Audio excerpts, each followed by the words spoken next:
Look at these 3 words written larger than the rest, with a special pride never written before or since. Tall words proudly saying, "We the people." Hi folks, and welcome back to the Lex Rex Institute's YouTube channel.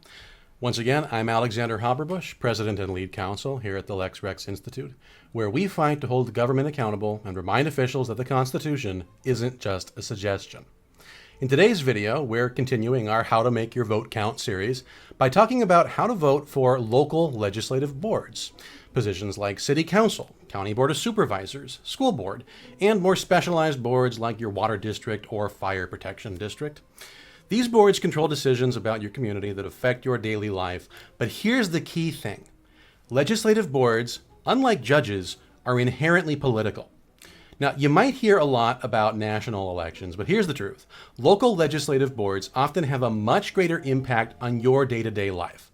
These are the people deciding on things like property taxes, local development, public safety, and even the integrity of your local elections.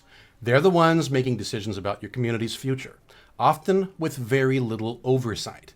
That's why it's important that you serve as the oversight for these boards when you vote for the right people and make sure that only those who are qualified get on these boards and can be making decisions for you and your community. Unlike judges, whose role is to interpret the law impartially, members of legislative boards make political decisions. That's right, these offices are inherently political. They set policy, approve budgets, and often have a specific vision for how they want your community to look and operate. What that means is that things like campaign websites and social media are a lot more relevant when evaluating candidates for these offices than they are for something like a judge. In fact, you should be paying attention to how these candidates present themselves, what issues they prioritize, and even how they respond to questions and criticism online. So when you're looking at a candidate's campaign website or social media presence, here are a few things to keep in mind. And I'm going to go over considerations that apply to really all legislative boards. After we go over these general considerations, we'll look at the various specific boards and what they do. But here are qualifications that apply to all legislative boards. 1. When looking at a campaign website or social media page, make sure the candidate has clear policy positions. A candidate's website should clearly state their positions on the issues that matter most to your community. Are they being specific, or are they just offering vague platitudes? Look for concrete plans, especially on issues like budgeting, public safety, and infrastructure. You're going to want that candidate to also have a local focus. Candidates should be focused on your community's needs, not national talking points. If someone's platform reads like they're running for Congress and not like a local board, that's a huge red flag. You want someone who understands the unique challenges your community faces, and when somebody makes promises that only relate to issues of national import, it probably means they're lacking in substance because they don't have the power to effectuate those national agendas on a local basis. So you want to look for local policies. How do you identify things that are local? Well, things that apply specifically to your community. Things like illegal immigration are probably not going to be local issues. Things like American foreign policy or the relation between Israel and Palestine, probably not a local issue. Local issues are going to be things that we talked about earlier, things like property tax rates or how a school is run in the case of a school board, or ordinances for your city, or in the case of a county, maybe the way that the election is conducted, things of that nature. The next thing you're going to want to look for in candidates for boards is consistency and integrity. How do they handle questions or criticism on social media? Do they respond thoughtfully, or do they get defensive and hostile? A good candidate should be able to engage respectfully, even with people who disagree with them. Now, what that doesn't mean is that they have a watered-down message, or one that merely placates various audiences. You don't want somebody who's sufficiently bland for mass consumption. You want someone who's willing to take a stand. But remember, these boards are collaborative, first and foremost. No one person can accomplish a whole lot on a legislative board. So if you get somebody who's very cantankerous and can't get along with others, they may agree with you on everything, but if they can't get along with the other people on the board, they're not going to accomplish a whole lot. So you want people who can play as a member of a team. Next thing to look at is endorsements and support. Who's backing the campaign of this person? Are they endorsed by groups that align with your values, or are they supported by a public employee union or other special interests that might influence their decision-making in office? But remember, there's a lot of caveats that apply when looking at endorsements. Many of these are the same as the ones we looked at in our video on judges. Put simply, not all endorsements are created equal, and some endorsements that may sound great aren't in our reality. For instance, in my area, anyone who's endorsed by the local newspaper is a probable communist, just being frank. You'll also, of course, want to watch out for obvious activist groups, things like Black Lives Matter or the Human Rights Campaign. Look for words like equity, systemic, or oppression, which often signal an alignment with identity-based activism. Now, these groups frequently use phrases like fighting for justice or advancing inclusivity, which can indicate a very strong ideological agenda. And of course, while things like Firefighters Association or Teachers Association or Police Officers Association may sound great, keep in mind that these things are actually public employees' unions. These are special interest groups, and their agendas will typically push for larger government and higher taxes, in addition to a variety of other potentially undesirable policy positions. The same, sometimes but not always, goes for chambers of commerce. While business endorsements definitely seems like a positive, these groups can sometimes push for crony capitalism or support candidates who favor special tax breaks, subsidies, or corporate welfare for well-connected businesses rather than policies that foster genuine free market competition. The next thing to look for is transparency. Pay attention to whether or not the candidate is forthcoming about their background, qualifications, and plans. Candidates who dodge questions or avoid specifics might be hiding something or lack a clear vision for their role. By examining campaign websites and social media, you'll get a much better idea of what a candidate stands for and whether or not they're likely to serve your community well. Now, of course, campaign websites and social media are far from the only place to look. Here are a few other resources that dig deeper into a candidate's background. You can look at local news coverage, check for interviews, investigative reports, or articles that may give more of an insight into their track record. You can look at public records. If they've held office before, they have a voting history. You can look that up. It's actually pretty easy to do it. Most cities maintain a record of votes that have gone on in their city council. Same goes for school boards or the other boards that we're looking at. You can usually look at the website for that particular jurisdiction, whether it's school board, city, county, whatever it is, and it will usually have a history of the votes that took place within that jurisdiction. You can also look at candidate forums and debates. These events often provide valuable insights into how a candidate performs under pressure and whether they'll be prepared to take a clear stance on difficult issues. Now, once you've gathered this information, it's time to focus on the specific duties and qualifications that you want to see in candidates for each type of legislative board. Now, these are going to vary depending on the type of board that we're talking about, so let's go through those one by one. First one we'll look at is city councils and county boards of supervisors. So city councils and county boards date back to the founding of our country. In fact, I think they actually date back to the colonial era. These are very old systems of government, kind of defining systems of government for the Americans. In fact, a lot of people make a very strong argument, I think, that our national forms of government are based, at least in part, on the models that were provided by city councils and county boards. These boards act as your local lawmakers, setting ordinances, approving budgets, overseeing public services, and things of that nature. They manage everything from how your local police operate to zoning for new housing developments. Now, the Board of Supervisors in particular has some unique duties that make it especially powerful. For example, in most counties, the Board of Supervisors is responsible for certifying election results. That means these officials have a direct hand in ensuring the integrity of not just your local elections, but national elections as well, because votes have to be counted at the local level before they can be amalgamated into state results and then national results. So because of that, they have, I think, probably the most critical position in guaranteeing and ensuring election integrity. And the bulk of our efforts to ensure integrity of elections should be focused on these individuals at the county level.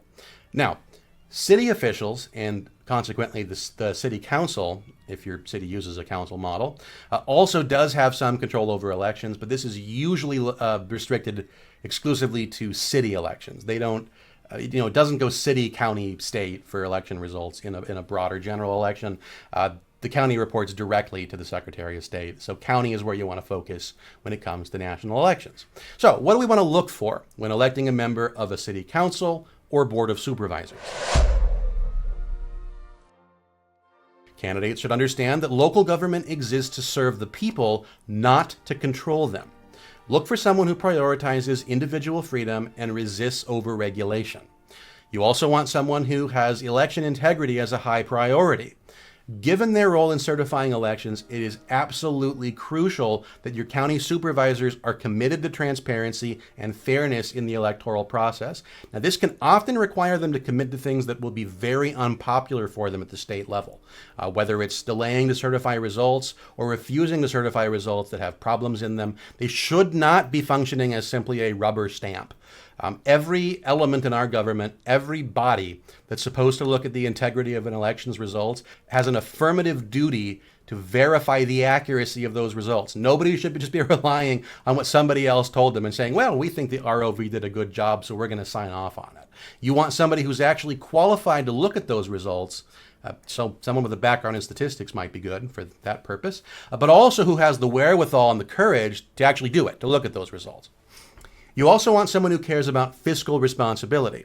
Local government can very quickly and very easily become bloated and wasteful. In fact, most of the legitimate spending that our government does, I would argue, happens at the local level.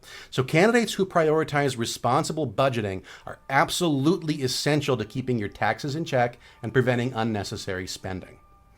Next, we'll look at school boards.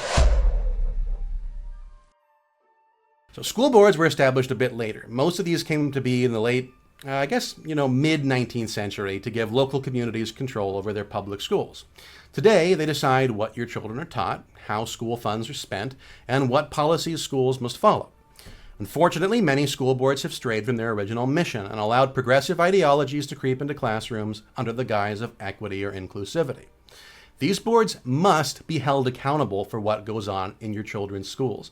They cannot simply point the finger and blame the state or blame the federal government. They have direct responsibility and, in fact, are usually termed trustees because they hold a sacred trust on behalf of the parents to ensure that their children are educated effectively and in accordance with those parents' wishes. So school boards are absolutely the ones that you have to hold accountable for the education of your children. So, in doing that, what do you look for? Well, you look for somebody who is a defender of traditional education. Candidates should always reject radical ideologies like critical race theory and gender ideology, which are increasingly pushed in public schools. Look for someone who believes in teaching basic academics, math, science, reading, and civics, without political indoctrination. You also want people who are parental rights advocates. A good school board member understands that he is a trustee of parents' rights, and they respect a parent's rights to control their children's education and ensure that the school remains accountable to the families that they serve. Again, these people do not rule over you. They act on your behalf. You have assigned duties to the school board, who is supposed to exercise them in accordance with your interests and your desires. You also want someone who values transparency and accountability. School board members and school board meetings should be open, and policies should be clear. Candidates who prioritize transparency help ensure that decisions are made in the public interest and not behind closed doors.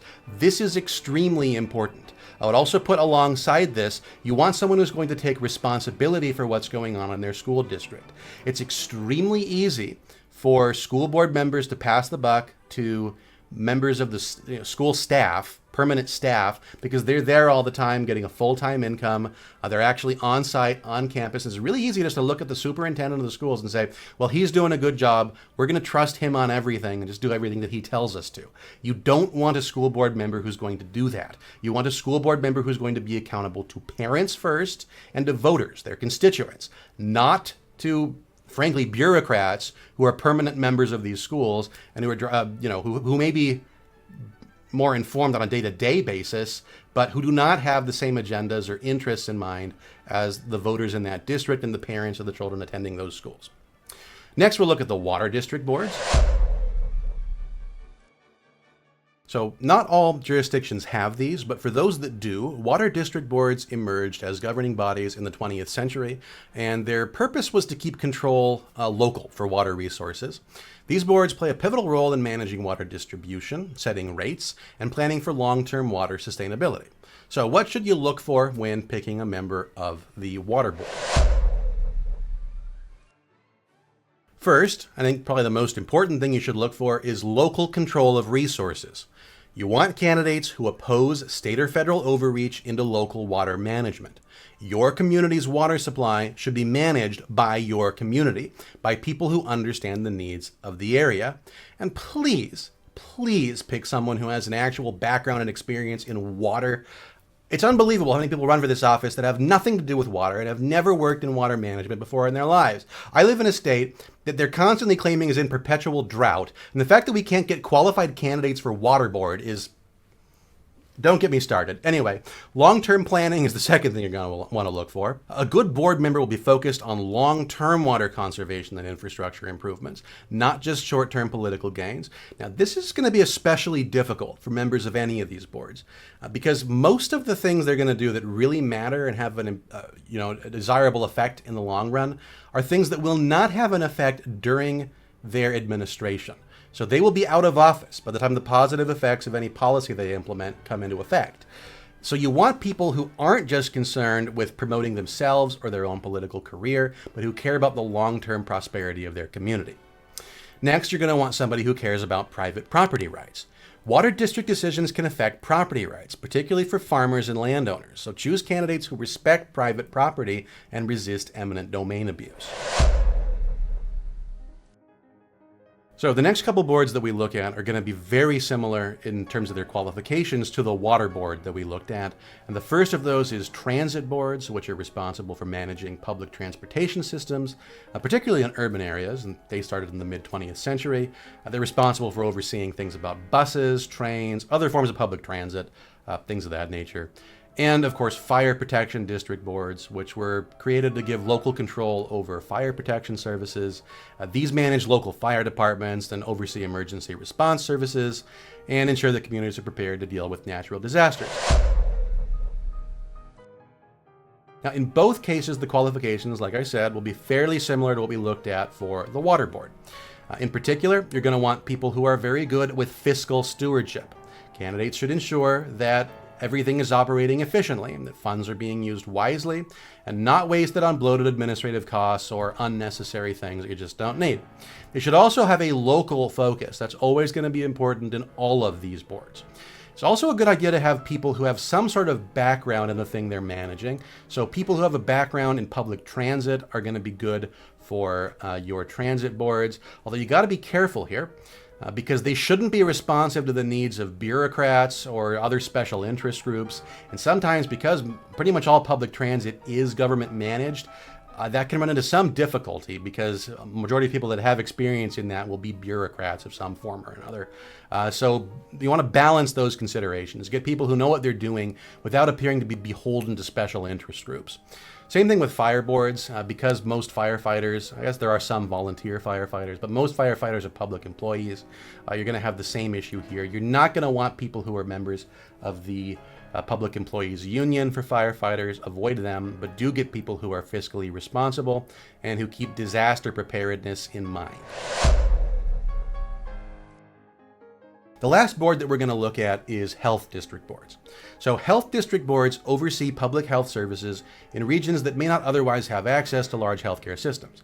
These boards manage everything from public health clinics to local hospitals, making sure communities have access to vital health services. So what should you look for in a member of a health district board? First, candidates should have experience in healthcare.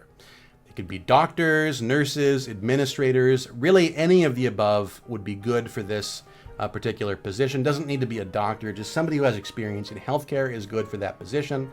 Also someone who focuses on local needs. Not all communities have the same needs when it comes to healthcare. So you want somebody who's going to prioritize services that meet the specific needs of your area without being dictated by state or federal bureaucrats.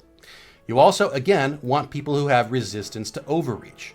Public health authorities have taken on an increasingly expansive role, especially in recent years and especially since the pandemic. So look for candidates who respect individual freedoms and are cautious to implement mandates or regulations that infringe on personal liberty. It's very, very common in these rules that if something comes down from the state or from the federal government, they will automatically and immediately implement those directives without questioning their lawfulness or whether or not they can be properly applied to the people under their jurisdiction. You don't want someone who's going to do that. Again, none of these boards, I hope this is a really important key takeaway here. None of these boards should have people who function as rubber stamps.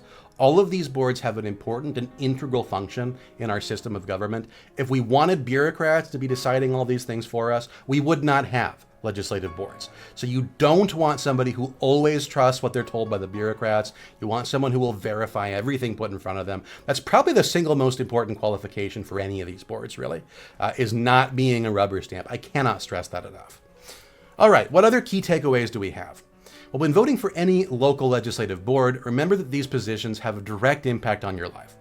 You want candidates who respect local control, understand the importance of fiscal responsibility, and are committed to protecting your rights.